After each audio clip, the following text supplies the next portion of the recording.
Welcome, listeners, to another episode of the Wholehearted Podcast. I'm your host, Cohen Tan. And today we are listening to episode 2 of Dr. Azhar's podcast. In the previous episode, Dr. Azhar inspired us with his experiences of living and working in several countries around the world, building a successful corporate career. In today's episode, Dr. Azhar shares with us his experiences of returning back to Malaysia, the subsequent reverse culture shock that he experienced, and how he navigated that.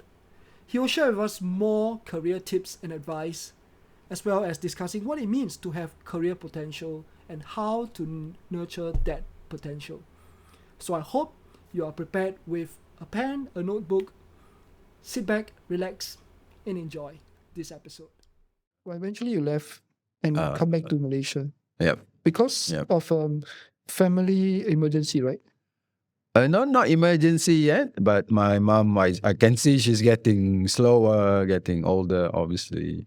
And you can see when she climbs the staircase, she's stopping in the middle. When she goes to the top floor, right? She stops in the middle, catch a breath. So you kind of notice all that. And I don't know. Suddenly one day I'm like, okay, time to come home. It's like a switch. I describe it to people like, suddenly there's a switch. Like she never pressured me to come back, but suddenly one day I'm like, okay, like someone turned the switch on. Time to go back. I read a post of yours recently where you wrote about that and say, hey, being able to spend the last few years.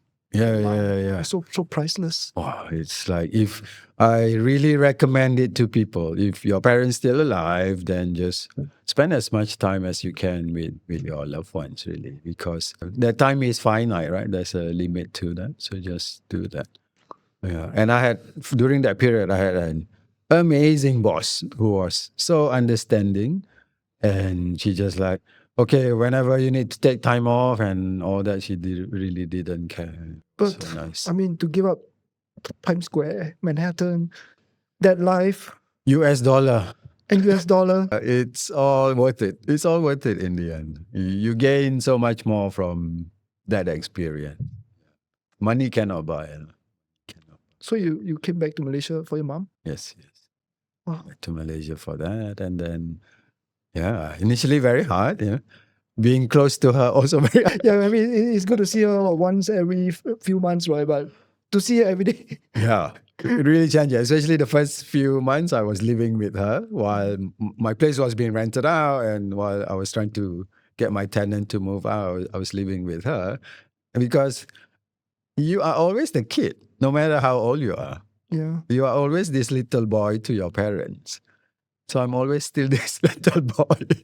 Like, oh my God, I'm not that little anymore. You are like the in Joseph Campbell's hero's journey, you have gone out, see the world, and you come back. Yeah. Return, right? You return. But you're still the little boy in the eyes. To her, who are you? You're still there. You are some person who helped make history, part of history, right? You help to Exactly. drugs, right? In first 50 years. Yeah. But to her, you are still a little boy. You're still a little boy. If you're out late, she'll be like, where are you? And then if you're back after midnight, next morning, she'll be like, oh, you came back late last night. She made sure you know about it. Oh, yeah. Many times, right? Yeah. Wow. So, I mean, It was very fun. let's talk about coming back from all these overseas stints, right? Yeah. The re-entry to Malaysia. I think we want to talk about this enough. I think there's this kind of this idea of reverse culture shock, right? Like, okay, you're back home, but you're back in a home that you're not so familiar with. Yeah. So how was it like when you first re-entered into Malaysia? Was it easy? Was it hard? It was a mixture. There were some parts that were easy, as if you never left home. So you just came back and you just slot back in. So some parts are like that. It's very weird. I've been out for 27 years. You come back and as if nothing has changed. But then there are some parts that are super difficult that I forget that my brain is not wired so much like Malaysians anymore. That sometimes I don't understand what they do, and vice versa. They're probably thinking, "What on earth is he doing?" I needed a lot of adjustment in the beginning, especially the family part, the extended family part. Not so much the family part, maybe a bit of that too, but the more extended family part. Suddenly you're the rich one who just came back from overseas. Suddenly all these relatives comes in. Expecting stuff.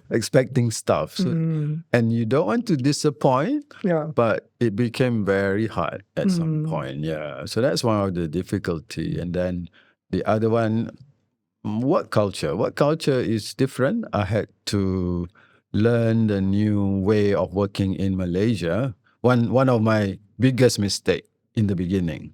Oh, this is terrible. I don't know whether you know. In Malaysia, lunch hour is 2 hours long, roughly. I didn't know.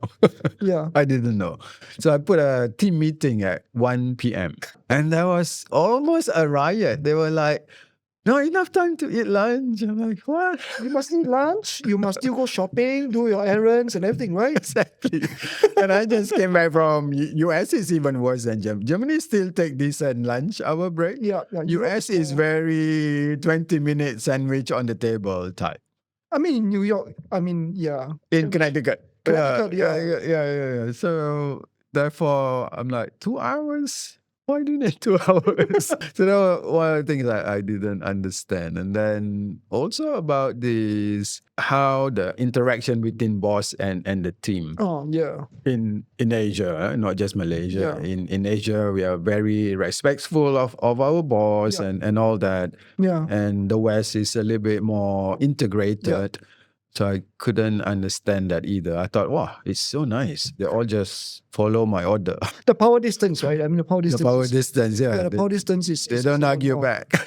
But that's also not a good thing, right? Because then there isn't that level of, productive, creative conflict and kind of discussion and innovation. And, yes. Yeah.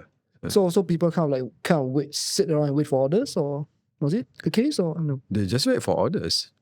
Just do, and not sure whether they can challenge, not sure whether they can give ideas in the beginning. Yeah. So there's a part of you that want to grow them, develop them, because you're quite a developmental person. You like to grow people, groom people, everything like that. Yeah. So how challenging was it for you to kind of like inspire them, push them, and say, "Come on, you can grow. You are like a Mercedes, but you're driving at first gear only." Yeah, I think not that hard. Actually. Now when I think back, all they need is a little bit of encouragement and then the safe space. Yeah, they needed to know that it's safe. So once I am able to show them more from one-to-one discussion first, and then obviously from the team, that hey, you can challenge me, you can give ideas, and I encourage them. That's when the dynamic changed, and I had a good time. I know. Even your current community, right? The people who are coming to your event, right? They were having all great things to say about you. A lot of them were waxing lyrical about you as their boss. You still have a very outsized impact on their career. Yes, I think it's about I'm encouraging them to chase their dream. Yeah, I encourage people to chase your dream. That what is it that you want, and just go for it. Your dream might be about going to Germany. Your dream might be to stay in Malaysia and be close to my family. It's fine. You don't have to be in Germany as your measure of success. And whatever it is, as long as you're clear, I think that's the thing that people don't really spend time about. What do they actually want? They're just in the doing things. They're just working, getting money, not really thinking, what exactly do I want?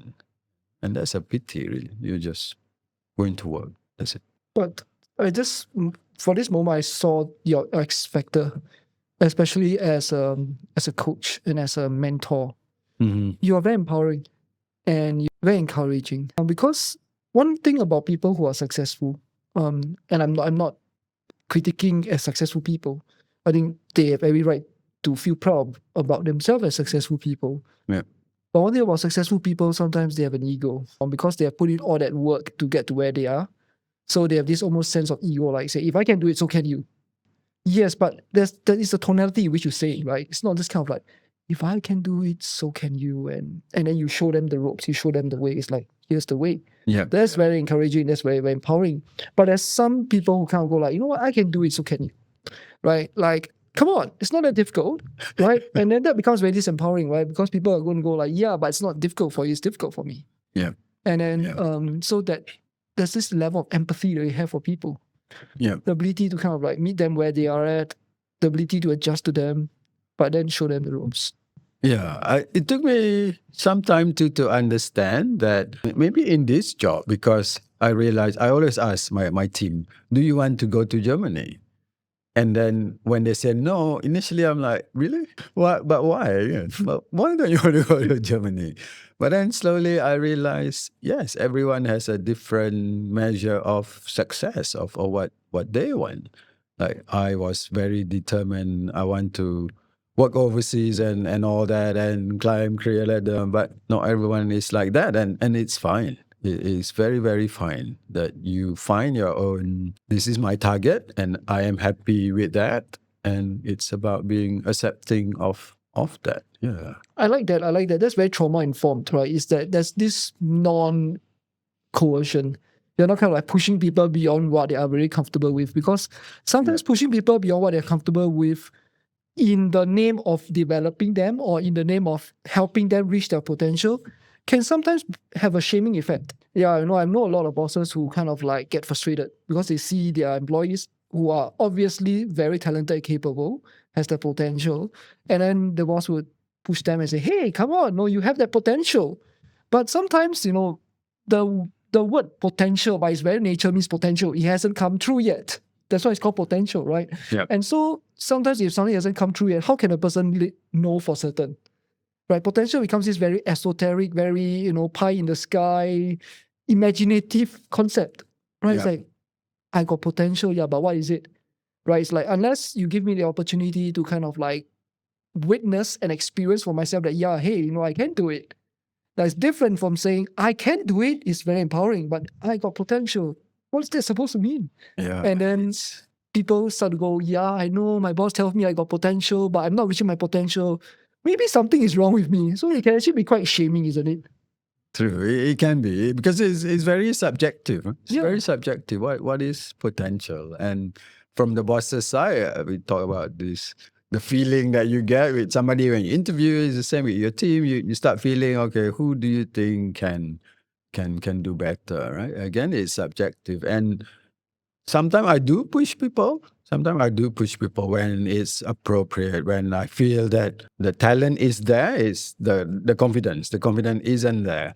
And what I need to do is then provide the support that it's okay to not do well in the beginning. Again, is that fear of normally these are already high performers. So therefore they are like, okay, I'm very good with my job.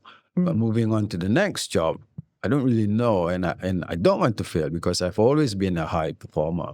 Is that letting them know it's okay. I understand your first 6 months is going to be probably not so great, but this is part of your learning process, and then they'll be more ready to accept the new challenge. Yeah. You were in Germany, right? Was it or England? England. You were hired, right? And then the first 6 months or first few months, you were kind of rubbish, right? And they're like, don't even know what's SOP. No. So how did you tie through that? How did you have that muka tebal, right? That thick face to kind of like stay true to that, or you kind of go like, oh my god, they don't like me, they think I suck, and then you start to feel, very malu and embarrassed, and then you shy away. But you have that muka tebal, right? You kind of go like, yeah, okay, I suck, but I'm willing to learn. What is the differentiating factor here? If I can take you back to that moment. Yeah. I think, this is so long ago. It was probably the support from my boss and my immediate team members. We were not a big team. We were quite a small team, that they were very encouraging. Again, going back to that, allowing me to make mistakes first. Yeah. So that's the support that I got to continue learning, continue trying to do my best, and having their support and having their okay, that it's not going to be 100% perfect yet in the beginning. So that's where you learn how to also provide a safe space for the people that you lead, right? So you've got great role models as leader, and then you take that and be able to kind of like be that leader for other people as well. Yeah. Because we will make mistakes. I think we need to understand mistakes from, is it intentional or is it just real mistake? Yeah. Yeah. If it's intentional mistake, that's where I cannot tolerate either. Yeah. But if it's, it's just part of the learning process, then Intentional mistake is not mistake already. It's called sabotage already. yeah, laziness and all that. Yeah. So maybe I shouldn't call it mistake, but more Maybe laziness, negligence, or even sabotage. Yes, Wow. that's right. Yeah. Wow, that's interesting. So, okay, about going to Germany, right? Okay, let's say, I'm just going to challenge again. Like, is there this kind of like concept that, hey, a lot of Asians are kind of like a bit too comfortable? Like, I know for certain Singaporeans are. Again, I'm not saying this as a blanket statement, and I don't want Singaporeans to come and attack me, right? But I work with a lot of MNC clients, and very often I sit in their meetings or I sit in their trainings, and sometimes even their bosses in HQ kind of tell me that Singaporeans are too comfortable, right? Like, you don't want to go to Germany. Like, why should I go out of Germany? Right? It's in Singapore, I get my HDB house. I'm so used to taking my train, going to work, eat my breakfast, and have a good day, right? Take my pay. Like, why do I want to give all this up and go to this foreign land that I don't speak the language? And although it's beautiful, but Singaporeans earn the money, they go to Germany for holiday. But then to relocate, to uproot to Germany is like very challenging for many Singaporeans. Is that a case in Malaysia as well? From your observation? It's just empirical evidence. It's not a blanket statement. I think Malaysians are more adventurous. Oh, I that's think good. Malaysians more adventurous for going overseas. And I really encourage everyone to spend some time living overseas. It's not the same as going for holiday. Yeah, of course. A holiday is you just get a taste. I'm not sure you even get a taste of it because you're there as a tourist. You're just observing. You're not living there. You're not living there. Living in a foreign country teaches you so much about how other people think, what are their priorities. Like, for example, I couldn't really understand why non-Asians are not so close to their family in a way, right? The family responsibility is different, but that's just the society. Yeah, like in Asia, it's almost unthinked of not to look after your parents. Yeah. But it's more acceptable over there.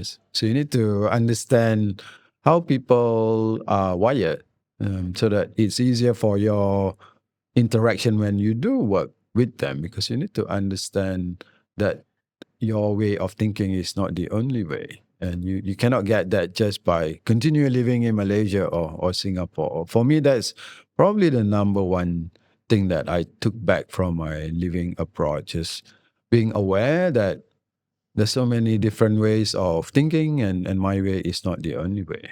Yeah. Beautiful. Now let's talk a little bit about your current career as a careerologist. Like, you're a career doctor. So you are providing mentoring programs, training programs, coaching programs, and events, community spaces. Like, tell us more about what you do right now. To the name Careerologist, I purposely chose because it sounded a bit like cardiologist. Something logist, right? Yeah. Something logist. And it came about because I was struggling to describe myself after I left corporate. And then I was going to events and stuff in the first couple of weeks. And I was catching myself describing, when I introduced myself, to say, oh, I'm Dr. Azhar. I'm a medical doctor, but I don't see patients anymore. I used to work in corporate, but I don't anymore. So I was using the negative to describe me. Yeah. And then I thought, this is ridiculous. You're living in the past, right? I used to be Yeah, I'm living in the past. So what are you now? Yeah. And I know we talk about who are we without our labels. Yeah. And it's very true. We all work by labels, like it or not. So not having a label, people look at you suspiciously. I'm a retiree. That's a label. Yeah. But retiring, not a good label. Yeah. There's a, I don't know, not such a positive connotation. Yeah, too much time. Nothing to do. Too much time, nothing to do. Just relaxing now. And I can't remember how it came to my head. Suddenly one day I thought, oh, careerologist. Huh? That's nice. That's the one I started using. And basically what I do is to guide people with their career. There's a lot of people out there who are a bit stuck about where they are, how they want to progress with their corporate career mainly.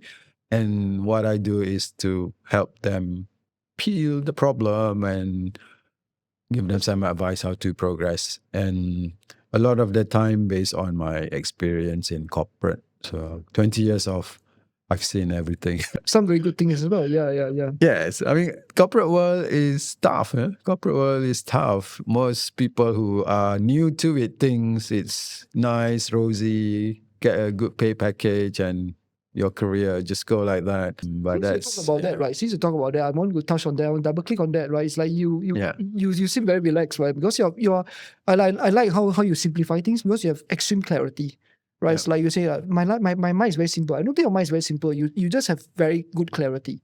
So the decision tree is kind of like either you stay and you make it work or you leave, right? It's like actually sometimes don't need to complicate things, right? Yeah. But you make things sound so easy, but I'm sure that beneath that ease, there's a lot of challenges. There's a lot of maybe rejection. There's a lot of steel. There's also a man of steel deep inside there. So tell me about like what were some of these challenges you had to face and how did you overcome? Oh, challenges in corporate. Yeah. I think the first thing people need to know, corporate is a game. And with any game, there are rules. Written is easy. The unwritten rules are the not easy one. And once you understand it's a game with written and unwritten rules, then it's your decision. Do I want to play this or do I want to get out? If you don't want to play this, then my advice is get out.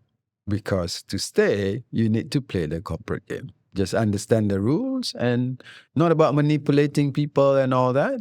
It's all just about protecting yourself so that you can win this game, some kind of win. My question here is very interesting. You talk about win, right? Do you win because you play safe enough so that you have staying power to stay long in the game enough to win? Or do you win because, like you said, you have this Autobahn? That means you make the right strategic moves at the right time. It's more about strategic. I would say if I have to choose, now that you ask me, it's more about being strategic. It's kind of like you need to survive this round. It's almost like survival.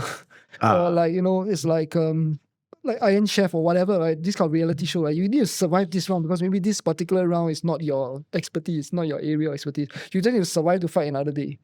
Because as long as you're not eliminated from the game, you can survive to fight another day. True. Yeah. It's a combination of that, strategic and safe. But if I have to choose which one is more, I would say it's the strategic. And why I say that is because in corporate, it's more, a big part of it is who you know. So there's obviously you need to perform. Yeah, if you don't perform, then you won't survive. no question. Yeah, but then after that, who knows your good performance? Yeah? A lot of people still believe this. My work will speak for itself. It's no, it doesn't.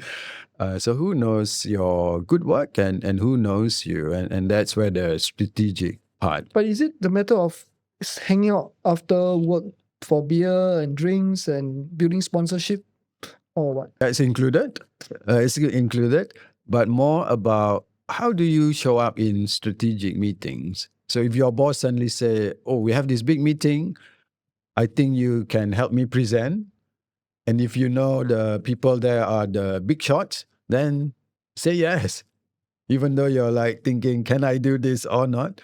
But the exposure is unmeasurable, yeah. Because if you really do good that day, those people will remember. They will remember, oh, Cohen that day was very good when he was presenting that. Because it's the feeling, right? It's the feeling. They won't remember what you present, but in 3 months' time, they might when they see you, they still remember, oh, you presented very well that day when we came to Singapore. Yeah.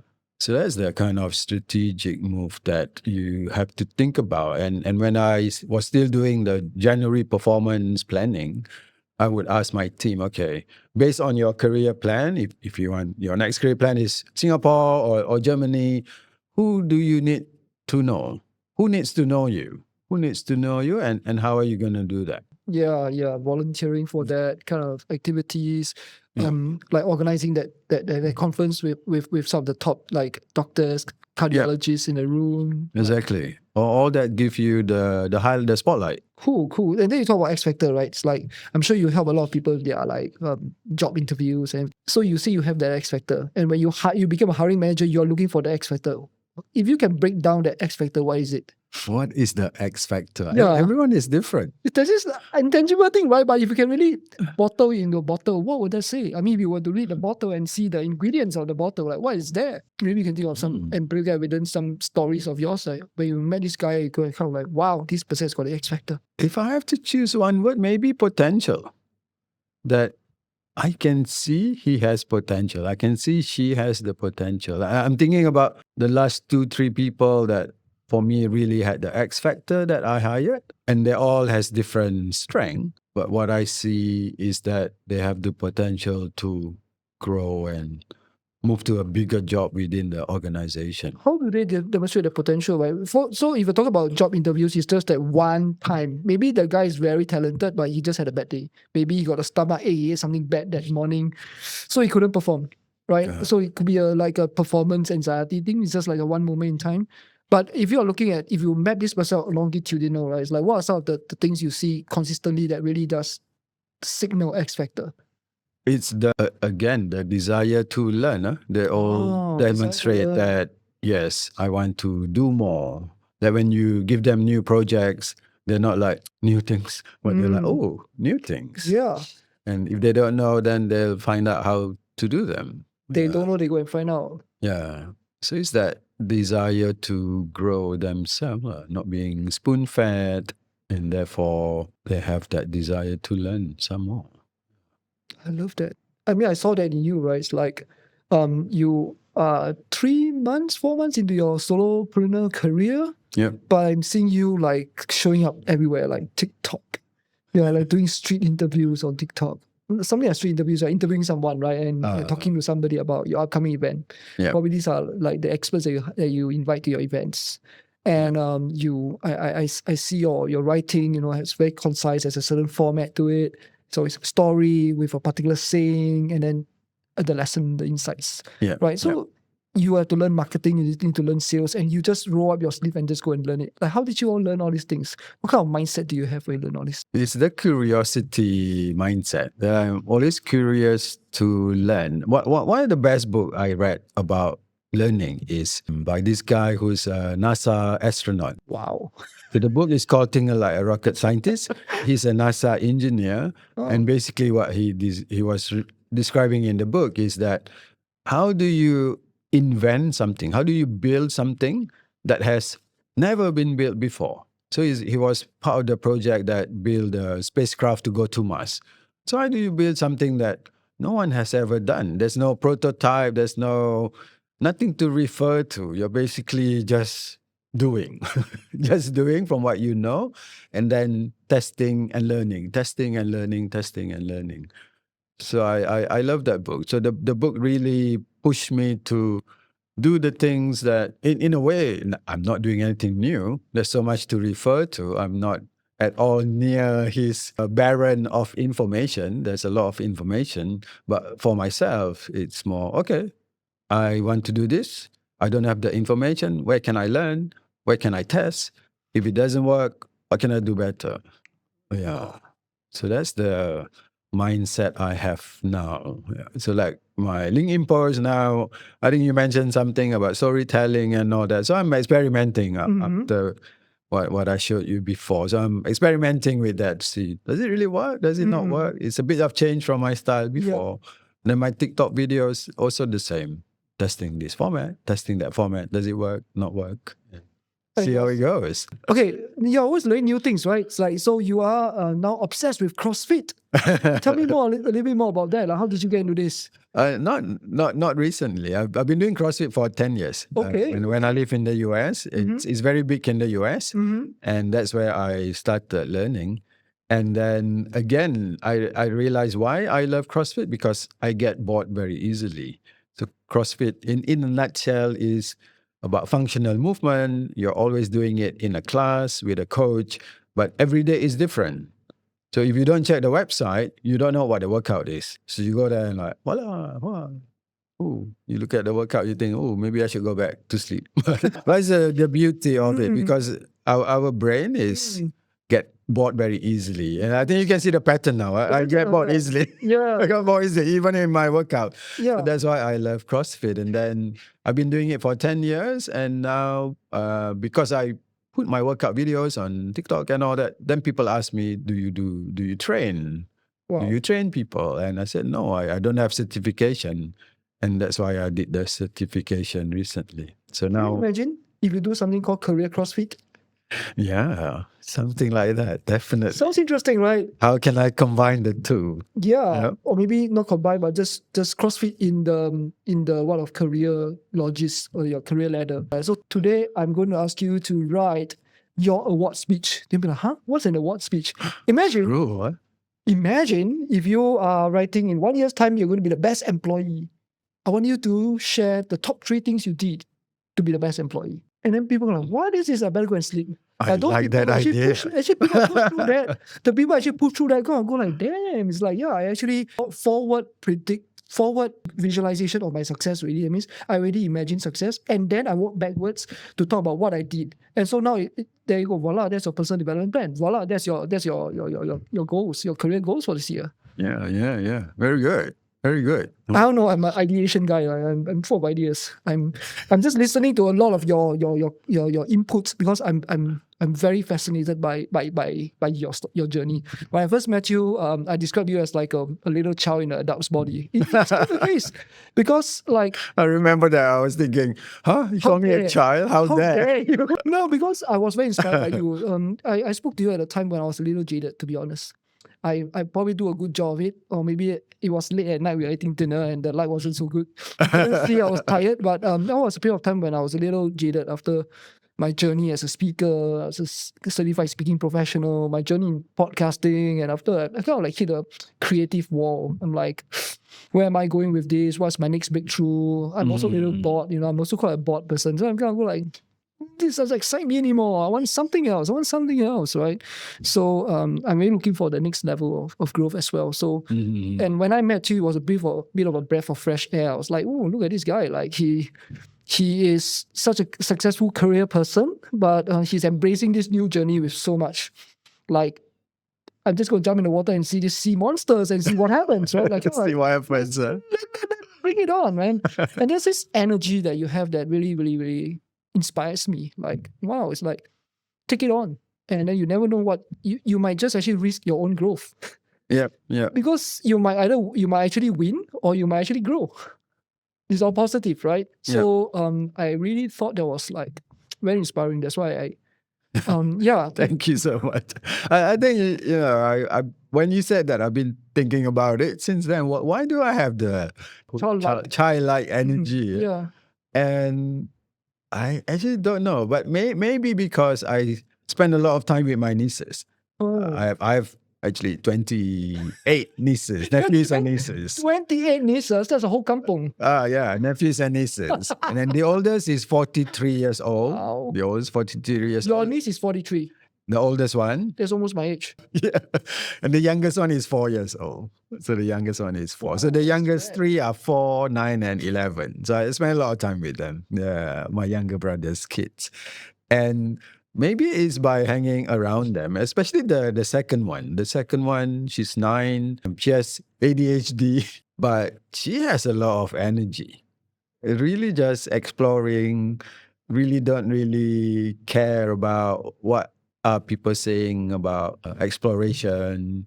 And the elder sister, also the same, maybe a little bit less, but the second one especially. But the eldest one also very explorative. She's the one who taught me how to use TikTok. She's the one who taught me how to use TikTok. And recently, suddenly she's into nuclear energy. She's clearly thinking like a rocket scientist. She asked me one day, do you have any books about nuclear energy? I'm like, what? How old is she again?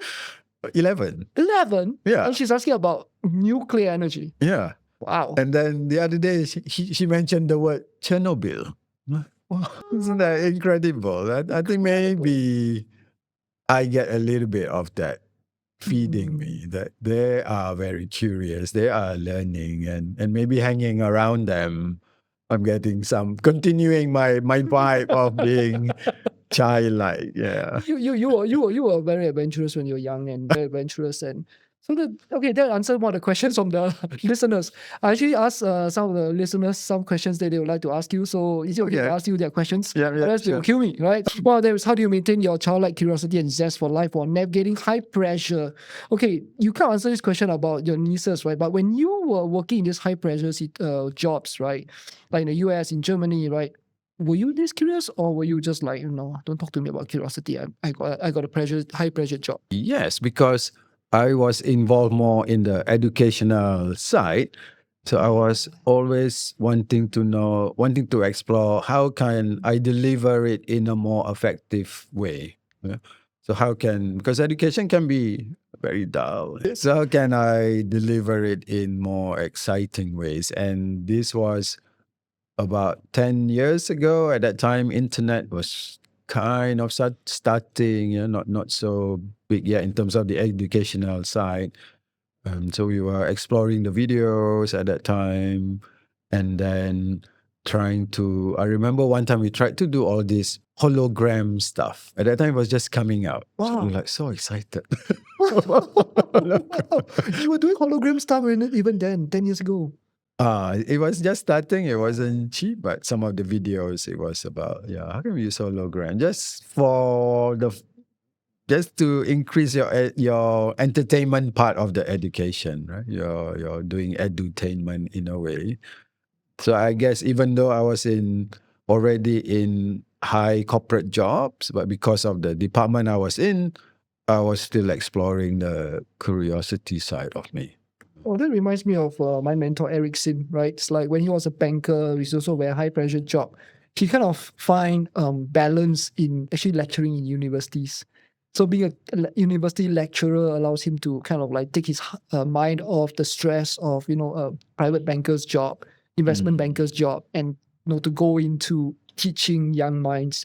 And so when you were in education, that kind of plays into your own desire to develop people. You have this love for developing people, and then you're just playing to that, to your strength. And at the same time, I think my suspicion is that you're finding all these creative ways to teach actually to entertain yourself first. Because otherwise education can be like, oh, I'm supposed to consume all this knowledge. I'm supposed to pass it on. If you look at yourself as just a consumer and passing on message, that you're like a messenger. You're just like a pigeon, right? Yeah. A high-class pigeon. But you don't want to be a high-class pigeon. You want to like take it, make it fun, predominantly for yourself first, but then now it is like, now how can I make it fun for the learners? For the learners, yeah. And then that keeps you going. Wow. Now that you asked me that question, I realize I've been trying to catch attention of reader, viewer since then. Now that I do it personally, obviously LinkedIn and TikTok and all that. But even then, I was already thinking, how do I get people to come to the website to watch my educational program? Was that because you were the 6th of 7 children? Did you have a hard time getting attention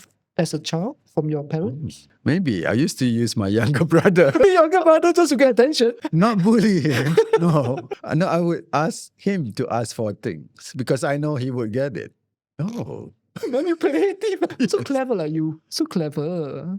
Now that I remember Atari. You remember Atari? Yeah, Atari, of course. Yeah, then Nintendo. I asked him to ask our dad. And then they all got the Atari. Yeah, because I know he will get it. I might have 50-50 chance. So you've always been pretty persuasive, right? No. But you did mention that you're the 6th of 7 children, right, growing up, and then there was a big gap between you and your 4th, right, sibling. So was it hard to get attention from your parents because you're so young? Because either you're young, you don't get attention because you're the 6th one, or you're so young, you get a lot of attention because you're the little boy in the family. I think I got a lot of attention.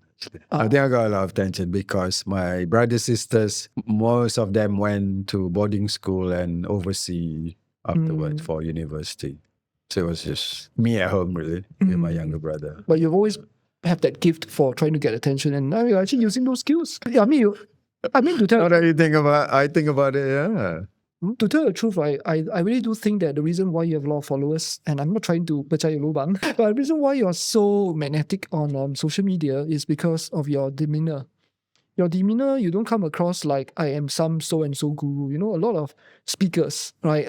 Sometimes I'm a speaker myself, so I am saying that also for myself as much as I'm saying it for the audience and for you. Sometimes speakers can come across too hard as trying to showcase their expertise. They are trying to show how pandai they are.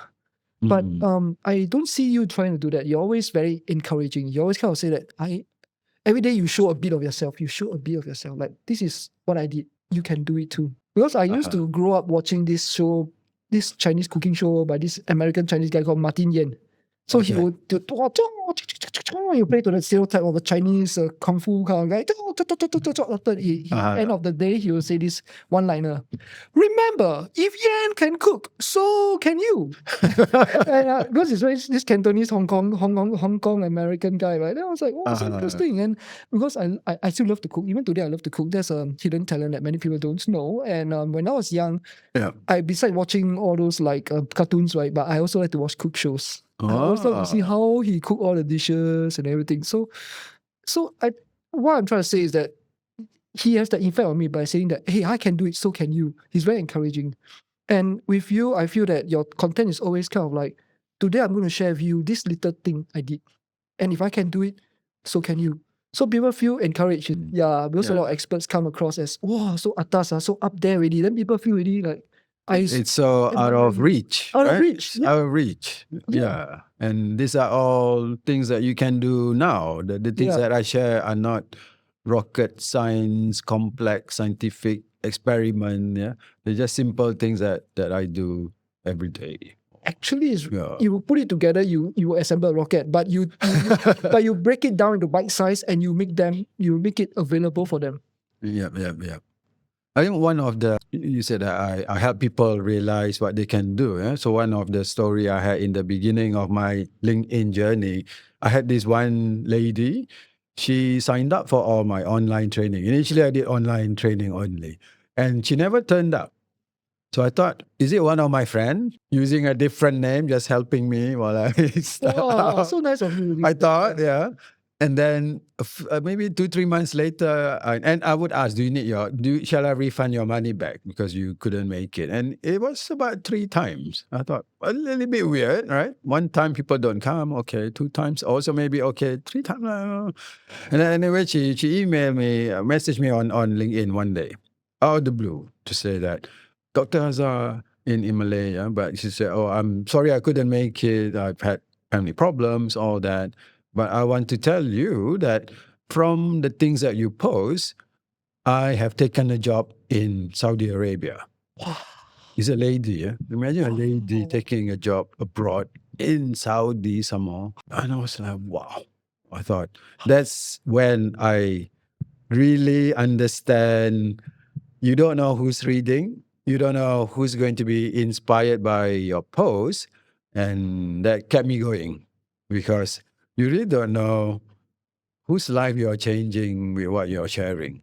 Yeah. They might not even tell you, right? Like she thankfully wrote back to me. So I'm like inspired. I'm inspired that she was inspired to keep going. I'm sure there are other readers of your posts as well who might have been inspired, but just that's why we do what we do, right? Yeah. That's why we do what we do. That's why we do what we do. So that one was, wow.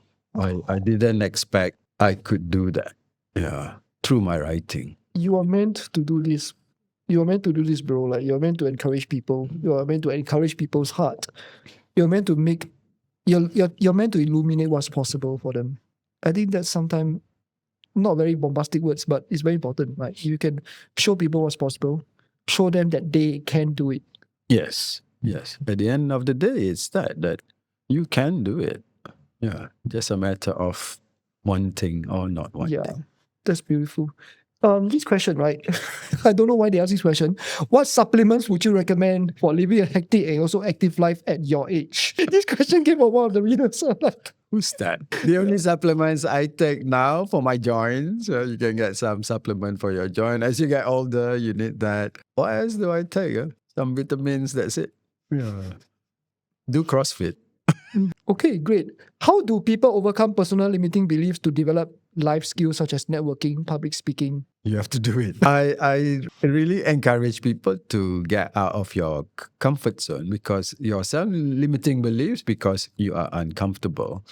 And a lot of people who says they're not confident And then I give them advice, be confident, which is not helpful. Which is not helpful Yeah. because they cannot. Mm. So I started reading about it more to try and find what is this magic secret. And there isn't. There is not. I've read so many books. There is one guy who is super famous about helping people with confidence, and I read the book. I'm waiting for what is the answer. There is no freaking answer. But to be fair, in the book, what he says is about doing more uncomfortable things every day. Every day. Wow, that's Every day pushing a little bit more uncomfortable. And one of the things that he recommends is next time you go to a cafe, ask for a discount. Ask for a discount, 10%. wow. Even Starbucks. That's his Did you recommendation. hear about the guy who did a 100 no's experiment? Yes, He's a famous yes. TED talk, right? This Yeah, guy, yeah, Jia Jing. That's my most favorite TED talk ever. he's That one. so awesome. Yeah, and that is one of the reason I'm not scared to ask for things because of his TED talk. Did you ever ask for a burger refill? Not yet. But I did ask for a while. I did the discounting. Wow. Everywhere I go, I would just ask, 10, can I get 10% discount? And they all look at you like, what? But sometimes you'd be surprised. So there was one restaurant I went to and I asked 10% discount. He said, no. 10% discount. 10% discount. And he said, no, I cannot do that. But then he went to the back. He got a packet of keropok, the crackers, and gave it to me. I'm like, oh, okay. Thank you. That's nice. But again, it's not about getting it. It's about you stepping into your uncomfortable zone by asking that 10%. Muka tebal. The other places I always ask is hotel for an upgrade and flight for an upgrade. Wow, flight. I always ask. Just ask. I never get upgrade on flight, but hotel, I also upgrade. Yeah, hotel is easier.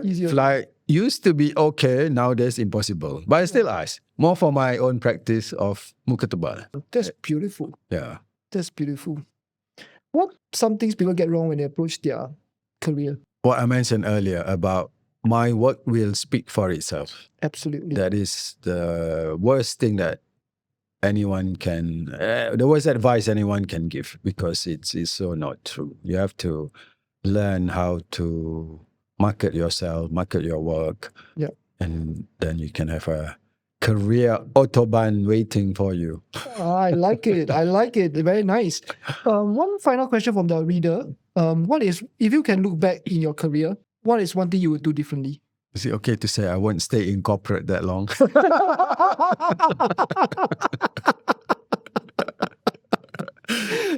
You could say that. Yeah, you could say that.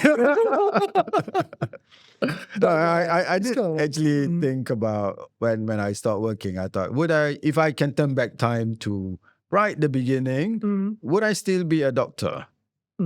And yes, I would still be a doctor, because I think being a doctor teaches you so much about humanity, because you interact with so many different people. And I think that's where I developed my talking skill, because you have to talk to the patients and all that. So, and then the problem solving. Doctors are always solving problem.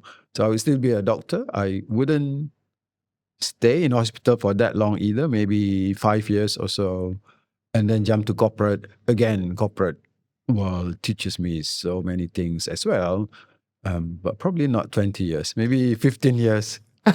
Enough. So a bit of an Autobahn for your own career, your business. Yeah. Yeah, interesting. So that's probably what I would change. Yeah, Okay. still the same, only the Cool. time.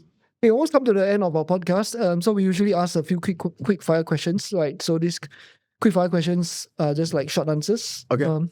So they are typical questions we typically ask. So the first question is, what's the most powerful question you have ever been asked before? This was in an interview. The interviewer asked me, when were you last happy? Whoa. Yeah.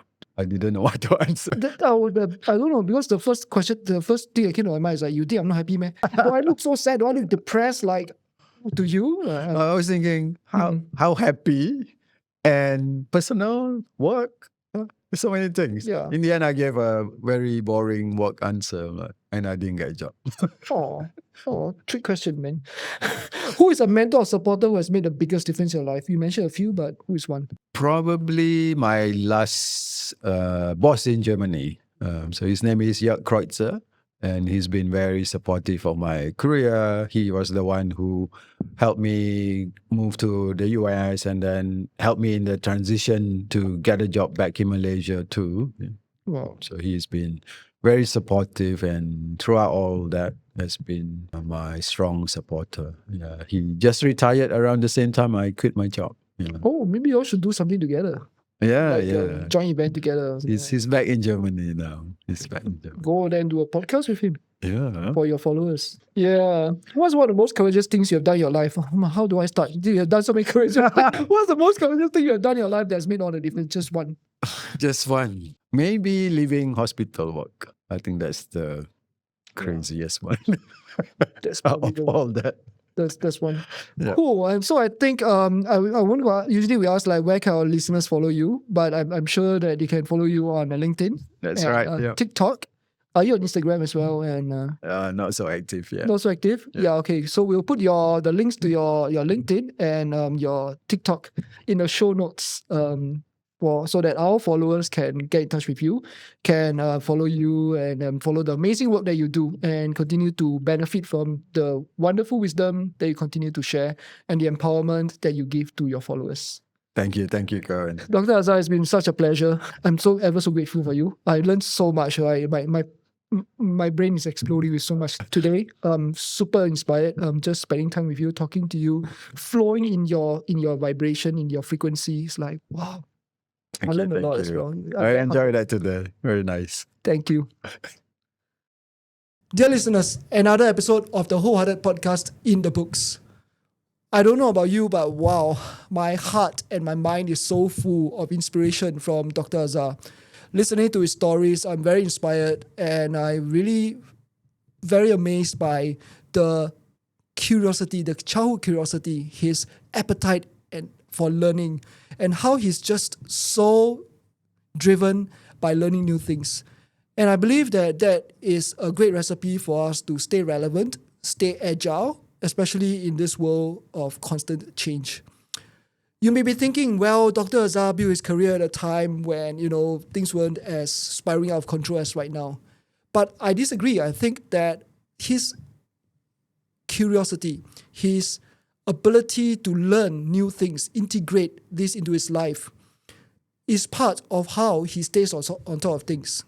And he is also a wonderful leader because he's able to meet people where they are at. He's able to help them to develop, provide pathways of growth and development for them and empower them. These are the human skills that AI cannot do. And if you are able to showcase these skills, then you will be able to be the human leader that everybody needs and that organizations need to power companies into the next generation, especially when AI is replacing a lot of the other jobs. So I hope you have benefited as much as I have benefited and enjoyed bringing this episode to you. Till the next episode, stay wholehearted.